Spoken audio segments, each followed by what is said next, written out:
Hello friends, एक कहानी का रिसेंट कहानी नंबर 8 कहानी नंबर 7 के साथ जुड़ी हुई है। Same time 1993। यह स्टोरी है लक्ष्मीबेन की। उसके साथ में हम पोर्फिरिया के बारे में ही देखेंगे, पर मैं आपको लक्ष्मीबेन को मिला ही देती हूँ। यह है हमारे लक्ष्मीबेन, अबाउट 50 इयर्स के अभी होंगे। ये है ना, आप देख रहे हो लक्ष्मीबेन, उनके हस्बैंड, उनके दोनों लड़के, उनकी बहुएं, और अभी तो वो ग्रैंड मदर भी हो गए हैं। उनको 2 अटैक्स आए थे जो अपन लास्ट टाइम देखे थे, एक्यूट इंटरमिटेंट पोर्फिरिया के। उनको पहली बार एडमिट किया था 1993 में। उस टाइम पे उनका छोटा बेबी था 10 महीने का। आप समझते ही हो, बेबी होगी तो माँ को कितनी भागदौड़ करनी पड़ती है, नींद पूरी नहीं होती है, सब प्रॉब्लम्स होती है, खाने पीने के ठिकाने नहीं होते हैं। तो वो लोग क्या करते थे, उनका पेट दुखता था, उल्टी होती थी, जाके बॉटल चढ़ाते थे, वापस घर पे आ जाते थे।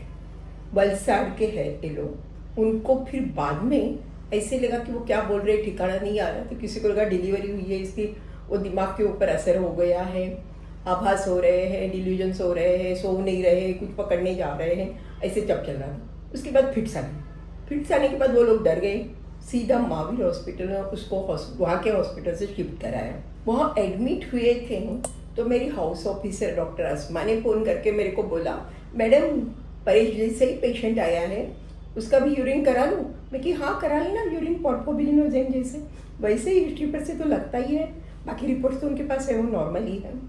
और उनका पोर्फोबिलिनोजेन पॉजिटिव आया। वैसे तो आप समझते ही हो, एक ही हॉस्पिटल में एक ही फ्लोर पे जब 2 पेशेंट होते तो रिलेटिव आपस में बात करते ही थे। परेश भाई नवसारी के, वलसाड़ के आपस में बात हुई और उनके हस्बैंड डर गए। बोली इसकी तो दवा इतनी महंगी आती, हम कहाँ से लाएंगे? मैं कि देखिए अभी तो इनकी हालत अच्छी है, परेश भाई के कारण समझो हम लोग तुरंत आपका हॉस्पिटल में आते ही डायग्नोसिस कर पाए हैं, आपका बीमारी भी पॉजिटिव आया हुआ है, हम ऐसे ही ट्रीटमेंट करके देखते हैं। उनको ग्लूकोज चालू किया, हाई डोज दिए पहले। उसके साथ में ग्लूकोज देना यानी एक्चुअली ईजी चीज़ नहीं है। उसके साथ कभी पोटेशियम कम हो जाता है, कभी शुगर बढ़ जाती है, और एक थायमिन बोल के विटामिन है, वो कम हो गया या वो नहीं मिला प्रॉपरली तो काफ़ी बार दिमाग पे भी असर हो जाता है। तो इन चीज़ों का ध्यान रख के हम उनको सिर्फ ग्लूकोज से ही ट्रीट कर रहे थे। कंटिन्यूस मॉनिटरिंग हो रहा था। मेरे सब हाउसमैन स्टाफ बहुत इंटरेस्ट लेके उनका ध्यान रख रहे थे, क्योंकि सबके लिए ये नए पेशेंट्स थे पोर्फिरिया है। और लकीली वो पेशेंट हमारी 3-4 दिन में काफ़ी क्या पूरी सुधरने लग गई थी, और 1 आध हफ्ते के अंदर तो वो लोग घर चले गए थे। पर दूसरी बार यानी 95 में उनका सेकंड बेबी हुआ था, और वो 4 महीने का ही था।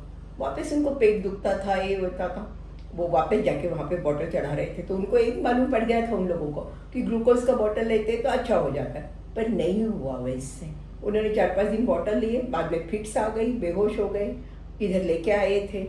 लकीली उनको वापस वेंटिलेटर पे नहीं रखना पड़ा, और हम लोग सिर्फ ग्लूकोज से ही मैनेज कर सके। उनके घर में हिस्ट्री थी कि उनकी एक मामा की लड़की थी, वो इसी टाइप की बीमारी में एक्सपायर हो गई थी, तो शायद मोस्टली उसको भी पोर्फिरिया ही होगा।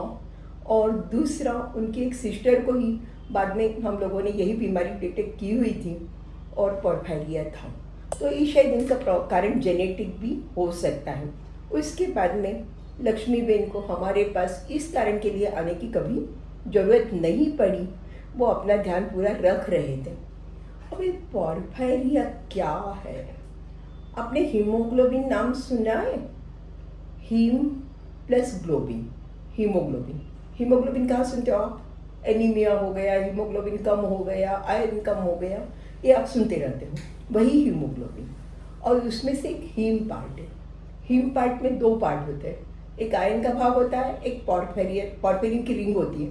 आयरन और पोर्फिरिन की रिंग जब मिलते हैं तब उनसे हीम बनता है, और हीम अपने लिए बहुत ज़रूरी है, क्योंकि दिमाग में जो ऑक्सीजन पहुंचाना है, सब करना है, वो यही करता है। तो पोर्फिरिन ऐसे ज़रूरी चीज़ है। आप बोलोगे ज़रूरी चीज़ है तो प्रॉब्लम क्यों?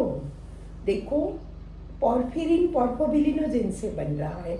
अब समझो पोर्फोबिलिनोजेन से पोर्फिरिन नहीं बना, या कोई डिफेक्टिव अलग टाइप का पोर्फिरिन बन गया जो आयरन के साथ बराबर नहीं जुड़ पा रहा है, तो भी ये बीमारी हो सकती है। कोई कोई जेनेटिक प्रॉब्लम रहती है और कुछ कारण से ये प्रॉब्लम प्रेसिपिटेट हो जाती है। जैसे मैंने आपको पहले भी बताया था कि पेशेंट को बहुत, खास करके ऐसे जो पेशेंट हैं, लक्ष्मी बहन की दोनों प्रॉब्लम्स डिलीवरी के बाद हुई थी। पहला पेशेंट आपको परेश का बताया था, वो बहुत थक गया था, खाना पीना नहीं खाया था, तब हुआ था। यानी भूखे रहने से, बहुत थके हुए रहने से जिन लोगों को पोरफेरिया होने की टेंडेंसी है, उनको ये बीमारियां प्रेसिपिटेट हो जाती है। मोस्टली प्यूबर्टी में काफ़ी बार लड़कियों में होती है, लड़कियों में ज़्यादा होती है। दूसरे भी कारण है, जैसे अल्कोहल, स्मोकिंग। बहुत दवाइयों की लिस्ट है, बहुत सारी दवाइयों से पोरफेरिया का अटैक आता है। तो पोरफेरिया के सब पेशेंट को हम लोग एक लिस्ट देते हैं और उनको बोलता है ये दवाइयाँ नहीं लेंगे। अभी आजकल तो सबके पास गूगल रहता है, इसलिए उन लोगों को ये भी बोलते हैं कि आपके डॉक्टर को जाके बोल दो, जो भी डॉक्टर है, गायनेक के पास जा रहे हो, किसी के ही पास जा रहे हो, उनको आप बता दीजिए मुझे पोरफेरिया की बीमारी है, तो उनको ध्यान रहेगा। अभी मेरे पास 2 मदर एंड डॉटर, दोनों को भी पोरफेरिया था। मदर को पोरफेरिया था। मदर ने जब डॉटर के पेट में दुखा और प्रॉब्लम होने लगी, डॉक्टर्स को तुरंत बताया कि भाई आप पहले मेरी लड़की का पोरफेरिया का टेस्ट करो, शायद वही होगा, और नहीं तो हमारे डॉक्टर को बुला लो या उनसे बात करो। एक आप पेरेंट्स को अच्छी तरह से, यानी जिसको बीमारी है उसको भी अच्छी तरह से एजुकेट कर दो, तो वो लोग दूसरों, अपने घर में दूसरों किसी को ऐसी प्रॉब्लम आती तो एटलीस्ट एक टेस्ट करने को बोलते हैं। टेस्ट इतनी सिंपल है, वैसे तो बहुत सारी टेस्ट है, जेनेटिक टेस्टिंग भी होता है, ब्लड में भी होता है, पर खास करके जब किसी को एक्यूट इंटरमिटेंट पोरफेरिया का अटैक आया हुआ है, उसी टाइम पे यूरिन टेस्ट करते हैं। यूरिन धूप में भी रख दें तो भी उसका कलर बदली हो जाता है। और यूरिन के अंदर पोरफोबिलिनोजेन है क्या, उसकी तो एक सिंपल लेबोरेटरी, बहुत ही सस्ती टेस्ट है। मेरे लगता है उस टाइम पे तो 100 रुपये से भी कम पैसे लगते होंगे, इतने में होती। और इतनी सिंपल टेस्ट से ड्यूरिंग एक्यूट अटैक प्रॉब्लम अगर जल्दी पकड़ा जाए, समझो किसी को, मेरे को तो मैं सिंपल चीज़ होती हूँ, किसी को पेट दुख रहा है, बहुत उल्टियाँ हो रही है, हेडेक भी हो रहा है, थोड़ा बड़ा बीपी बढ़ा है, थोड़ा सा साइकोसिस में जा रहा है, सिंपल चीज़ें, उसका यूरिन चेक कर लो, पोरफेरिया नहीं है ना, रूल आउट कर दो, क्योंकि टोटली ट्रीटेबल कंडीशन है एक पर्टिकुलर स्टेज पे। ये इसलिए मैंने आपको बताया। इसके लक्षण क्या है वो तो मैं आपको अभी बता चुकी हूँ कि एक तो पेट में दुखाव होकर उल्टियाँ होती है, वो पेट का कारण नहीं होता, दिमाग के कारण होता है, क्योंकि पोरफेरिया का असर सबसे ज़्यादा दिमाग पे होता है, इसीलिए वो साइकोसिस में जाते हैं। उनको ठिकाना नहीं रहता वो क्या कर रहे हैं, क्या नहीं कर रहे हैं। और दूसरा, उसके कारण उनके पैरों की नसों पे भी असर होता है, और इसके कारण उनको चलने में दिक्कत आती है, पाँव दुखते हैं, ब्लड प्रेशर बढ़ जाता है, कभी पेशाब अटक जाता है। यानी ऐसे प्रैक्टिकली सभी सिस्टम पे जो भी असर होते हैं, वो असर मेजॉरिटी एक्यूट इंटरमिटेंट पोरफेरिया में दिमाग पे असर होने के कारण होता है। और दिमाग को अगर आप टाइमली बचाओगे नहीं तो आपको मालूम है परमानेंट डैमेज हो जाता है। जितनी जल्दी बीमारी पकड़ी जाएगी उतना प्रॉब्लम कम होगा। अब इसकी ट्रीटमेंट क्या है? सिंपल, ग्लूकोज, और ग्लूकोज नहीं है, पेशेंट को लग रहा है बीमारी बहुत बड़ी है, तो इंजेक्शन हीम। वो कैसे काम करते हैं? हीम तो आप समझ जाएंगे होंगे, हीमोग्लोबिन, उसमें से हीम जो पार्ट है वो आप अगर दे रहे हो तो वो हीम आपके पास है तो ऑलरेडी वो दूसरा पोरफिरिन होने नहीं देगा, उसको दबा देगा, तो उसके कारण वो दिमाग पे असर हो रहा है। एक बार पोरफिरिन का प्रोडक्शन आपने रोक दिया तो नेचुरल है कि आपके दिमाग के ऊपर असर होता हुआ कम हो जाएगा और धीमे धीमे पेशेंट रिकवर हो जाएगा।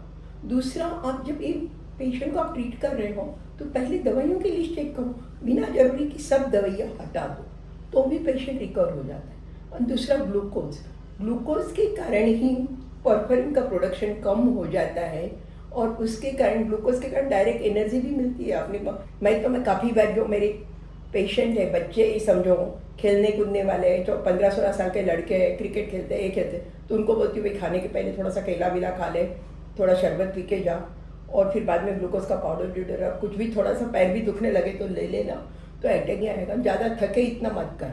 मेजॉरिटी पेशेंट्स को पोरफिरिया के 30-40 की उम्र में ही ब्लड प्रेशर होना शुरू हो जाता है। उन लोगों को मैं मोस्टली, मेरे पास जो पेशेंट है उनको मैं डाइट के बारे में, इसके बारे में समझाती रहती हूँ, वजन कंट्रोल करने के लिए, नमक कम के लिए। अगर वो ध्यान रखे तो काफ़ी प्रॉब्लम उनके लिए कम हो जाता है, थकान नहीं होनी चाहिए। अति एक्सर्शन से काफ़ी बार अटैक्स बढ़ जाते हैं, पैरों में दुखाव वैसे तो सबको ही होता होगा। सो उनके लिए स्पेसिफिक नहीं है, पर एक लक्षण है क्योंकि वो न्यूरोपैथी में भी काफ़ी बार होता है। न्यूरोपैथी अगर ऐसे अटैक्स पूरे कंट्रोल में है तो मोस्टली नहीं होती हैं। वो मेरा भी एक्यूट अटैक के टाइम पे मैंने काफ़ी जनों को देखा है, न्यूरोपैथी होती है, मोटर न्यूरोपैथी होती है, पेशेंट चल नहीं पाता है, सीवियर पेन होता है। साइकेट्री प्रॉब्लम्स भी एक्यूट के टाइम पे होते हैं, बाद में क्रोनिकली किसी को होते होंगे थोड़ा डिप्रेशन या ये, तो वैसे तो रूटीनली बाकी लोगों को भी होता है। तो आपका लास्ट सवाल एक ही होगा, क्या पॉर्फायरिया का पेशेंट नॉर्मल लाइफ जी सकता है?